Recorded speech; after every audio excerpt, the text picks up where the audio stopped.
সালাম এবং শুভেচ্ছা সবাইকে। আজকের ভিডিওটি শুরু করার আগে আপনাদের কাছে আমার কয়েকটি ছোট প্রশ্ন। আপনি কি আপনার কষ্টার্জিত টাকা কোনো ইসলামী ব্যাংকে আমানত রেখেছেন?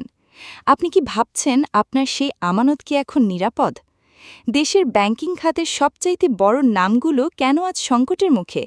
কেন বারবার শোনা যাচ্ছে ইসলামী ব্যাংক ভেঙে পড়ার খবর? আজকের এই ভিডিওতে আমরা অত্যন্ত স্পর্শকাতর এবং গুরুত্বপূর্ণ একটি প্রতিবেদন নিয়ে আলোচনা করব।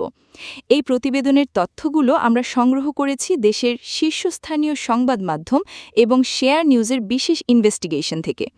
তাদের এই বস্তুনিষ্ঠ তথ্যের জন্য আমরা তাদের কাছে কৃতজ্ঞতা প্রকাশ করছি এবং আমাদের আজকের এই ভিডিওর সকল ক্রেডিট তাদের প্রাপ্য। তবে আজকের এই আলোচনার শেষে আমি আপনাদের এমন কিছু গোপন এবং চাঞ্চল্যকর তথ্য দেব যে আপনি এর আগে কখনো কোনো সংবাদে শোনেননি এবং কল্পনাও করতে পারেননি। তাই সত্যটি জানতে ভিডিওটি না টেনে শেষ পর্যন্ত মনোযোগ দিয়ে দেখুন, কারণ আজকের এই তথ্য আপনার জমানো টাকার ভবিষ্যৎ এবং দেশের অর্থনীতির জন্য বিশাল বড় সংকেত হতে পারে। বন্ধুরা, বাংলাদেশের ব্যাংকিং খাতের একসময়ের শক্তিশালী স্তম্ভ ছিল ইসলামী ব্যাংক। কোটি কোটি গ্রাহকের আস্থা আর বিশ্বাসের প্রতীক ছিল এ প্রতিষ্ঠানটি। কিন্তু সাম্প্রতিক সময়ে ব্যাংকটির পরিস্থিতি নিয়ে জনমনে সৃষ্টি হয়েছে চরম আতঙ্ক। বিশেষ করে ইসলামী ব্যাংক থেকে বিশাল অঙ্কের অর্থ বেনামে বের করে নেওয়ার অভিযোগ আসার পর থেকেই সংকটের শুরু। আপনারা লক্ষ্য করেছেন যে বর্তমান সরকার এবং বাংলাদেশ ব্যাংক দায়িত্ব নেওয়ার পর দেশের এই বিশৃঙ্খল ব্যাংকিং খাতকে সংস্কারের উদ্যোগ নিয়েছে। কিন্তু প্রশ্ন হল, সংস্কার কি এতই সহজ? ইসলামী ব্যাংক কি তার পূর্বের অবস্থায় ফিরে যেতে পারবে, নাকি এই ব্যাংকটি ধাপে ধাপে ভেঙে পড়ার দিকে এগোচ্ছে? শেয়ার বাজারের বিভিন্ন রিপোর্ট এবং প্রতিবেদনের তথ্য বলছে, ব্যাংকটির অভ্যন্তরে এখনও এমন কিছু জটিলতা রয়ে গেছে যা সাধারণ মানুষের চোখের আড়ালে। আমরা দেখতে পাচ্ছি বড় একটি গ্রুপ অফ কোম্পানির হাতে ব্যাংকটির দখল চলে যাওয়ার পর থেকে এর ব্যালেন্স শিটে বড় ধরনের গরমিল দেখা দেয়। সাধারণ গ্রাহকরা যখন টাকা তুলতে ব্যাংকে যাচ্ছেন, তখন অনেকেই প্রত্যাশিত সেবা পাচ্ছেন না। এই পরিস্থিতি কেন তৈরি হলো? প্রতিবেদন অনুযায়ী পর্যাপ্ত জামানত ছাড়াই হাজার হাজার কোটি টাকা ঋণ দেওয়ার ফলে ব্যাংকের তারল্য সংকট চরমে পৌঁছেছে। বাংলাদেশ ব্যাংক ইতিমধ্যে ইসলামী ব্যাংকের বোর্ড ভেঙে দিয়েছে এবং নতুন পরিচালনা পর্ষদ গঠন করেছে। এই নতুন পর্ষদ আসার পর আমরা আশায় বুক বেঁধেছিলাম যে পরিস্থিতি দ্রুত স্বাভাবিক হবে, কিন্তু বাস্তবতা অনেক বেশি কঠিন।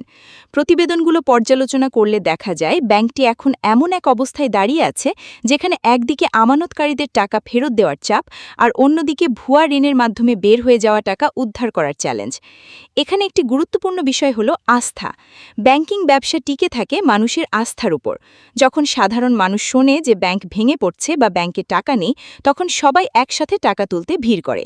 একে ব্যাংকিং ভাষায় বলা হয় ব্যাংক রান। ইসলামী ব্যাংকের ক্ষেত্রেও কি তেমনটি ঘটতে যাচ্ছে? কেন্দ্রীয় ব্যাংক আশ্বাস দিচ্ছে যে ভয়ের কিছু নেই, কিন্তু মাঠ পর্যায়ের চিত্র কি ভিন্ন কিছু বলছে? বিশেষজ্ঞরা বলছেন, ইসলামী ব্যাংককে বাঁচাতে হলে শুধু বোর্ড পরিবর্তন করলেই হবে না, বরং যারা ব্যাংকটি লুটপাট করেছে তাদের কাছ থেকে সেই সম্পদ উদ্ধার করতে হবে। কিন্তু সেই প্রক্রিয়াটি অত্যন্ত ধীরগতির। প্রতিবেদন থেকে প্রাপ্ত তথ্য বলছে, ব্যাংকটির বর্তমান তারল্য ঘাটতি মেটাতে কেন্দ্রীয় ব্যাংক থেকে বিশেষ সহায়তা নিতে হচ্ছে। এটি কি দীর্ঘমেয়াদী সমাধানের কোনো পথ, নাকি সাময়িক জোড়াতালি? যদি সম্মিলিতভাবে ইসলামী ব্যাংক সহ অন্যান্য ইসলামী ব্যাংকগুলো সংকটে পড়ে, তবে এর প্রভাব পড়বে সাধারণ প্রতিটি মানুষের উপর। কেন জানেন?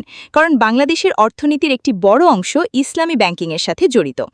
এই ব্যাংকগুলো ভেঙে পড়ার অর্থ হল আমদানি রপ্তানি বাণিজ্যে ধস নামা, ক্ষুদ্র ও মাঝারি উদ্যোক্তাদের ব্যবসা বন্ধ হয়ে যাওয়া এবং শেষ পর্যন্ত মূল্যস্ফীতি আকাশচুম্বী হওয়া। প্রতিবেদনের তথ্যমতে অনেক বিদেশি ব্যাংক এখন বাংলাদেশের ইসলামী ব্যাংকগুলোর সাথে এলসি খুলতে বা লেনদেন করতে ইতস্তত বোধ করছে। এটি একটি ভয়াবহ সংকেত।